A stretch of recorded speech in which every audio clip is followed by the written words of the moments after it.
Welcome back to the Daily Rumble, your number one headquarters for America First content. Today, we're going to be talking about the necessity for getting candidates, whether they are Republican, Democrat, Independent, who are America First.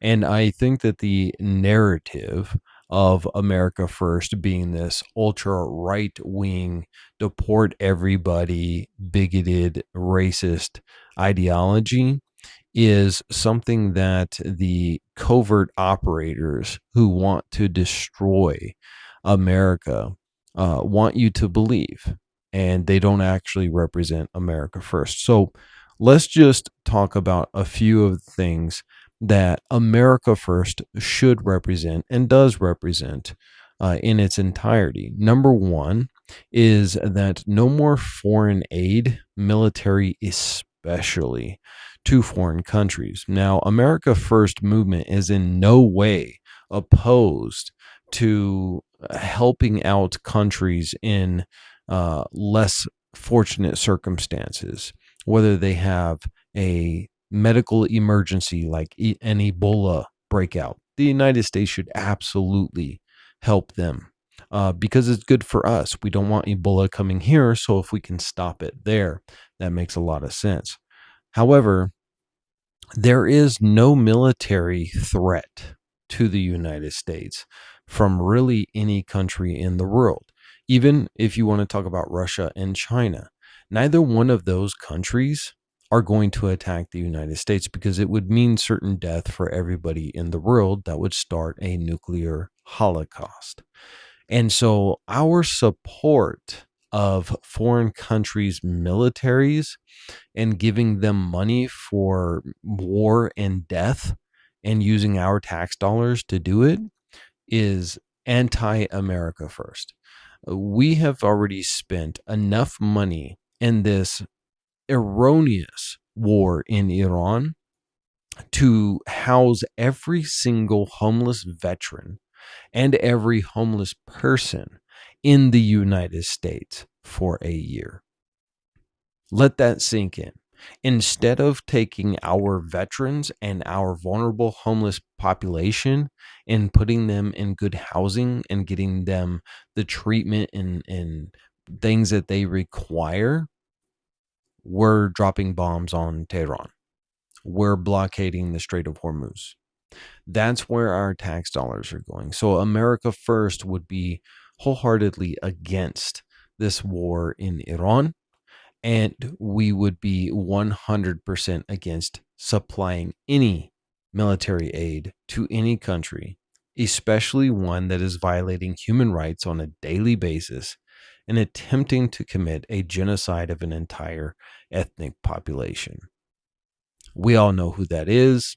They do not need to be named. It's like, was it Vanderbolt or Vulnerbolt or whatever it is from the Harry Potter series? The one shall be unnamed or shall not be named. Yeah, we're going to leave it at that. Okay. So here's the thing. America First is an idea that we get back to some of the principles of the founding fathers of this country, and imperfect as they were, not even close to being perfect. I don't even like the word imperfect because that implies they had some perfection. They had an idea, and that idea on its surface was a fantastic idea, and that is that all men and women are created equally. Whether you're white, black, Asian, Christian, Muslim, Jewish, whatever.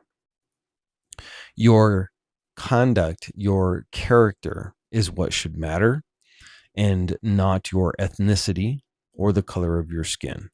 Now, that wasn't in the founding fathers' mind because many of them, including George Washington, owned slaves.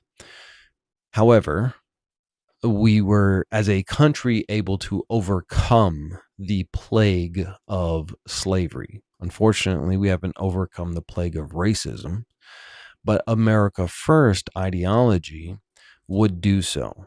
And the reason it would do so is because we are focused on America, everybody in the United States. How do we get everybody to be able to maximize their potential and prosper in this country.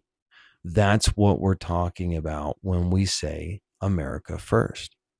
If you're not thinking that, if your version of America first is a white ethno supremacist state, you're not America first. You're just a racist bigot, and you have no place in the United States.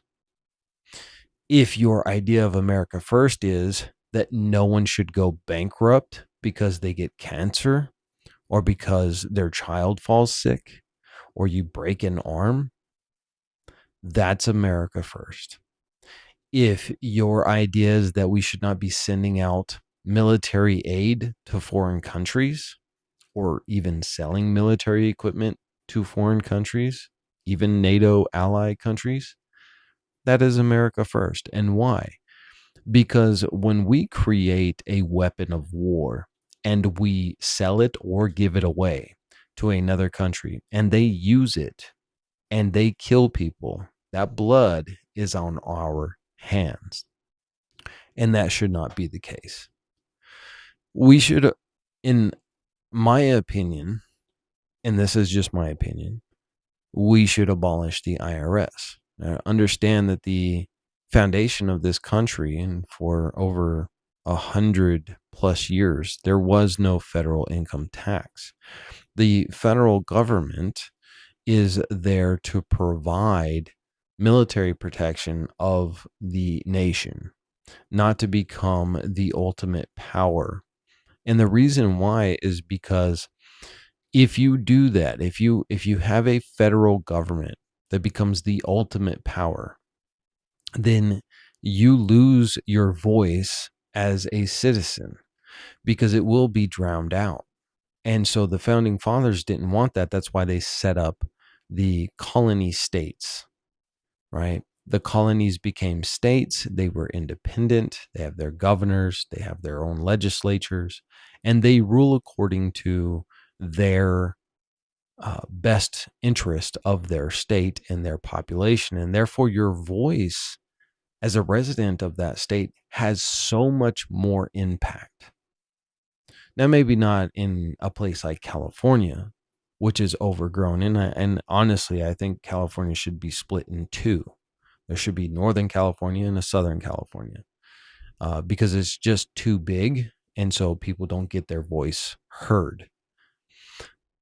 But with that being said, I think that you need to abolish the IRS. There should be no federal income tax. I think healthcare subsidies for those who are less fortunate should be dealt with by the states entirely. And I think that as far as the federal government goes, we have millions of acres of land that is technically belongs to the federal government. Why not utilize the resources of that federal land as the income source for the federal government to supply our military with the equipment that it needs and to pay the bills and the soldiers? And excess money from that then gets distributed to all of the states equally. And then the states can use that money to fund state-based medical systems. And this now creates a competition between the states to drive their economies and drive their ability to attract people and talent. And it makes them have to answer to their people. That's the basic framework for America First. And I think we need an America First party. We need a third party in the United States. We know that the Democrats are bought and sold by a foreign country. And we know that the Republicans are bought and sold by a foreign country. And the only way to combat that is to have a political party who, in its charter, states that none of their candidates can take money from lobbyist interest groups. period. No lobbyist interest groups, not the military industrial complex, not the medical industrial complex, and definitely not foreign entity based lobbyist groups.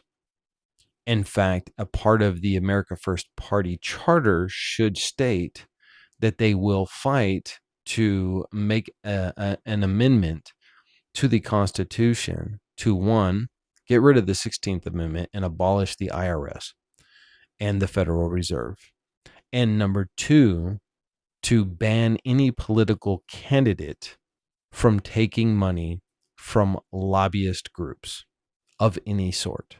All money donated must come from individual donors, and that is capped at, say, $350. If they cannot get the majority of the people in their districts or in the country for a presidential run to support their campaign, then they must not be a good candidate. That's all I got for you today on the Daily Rumble, your home for America First News.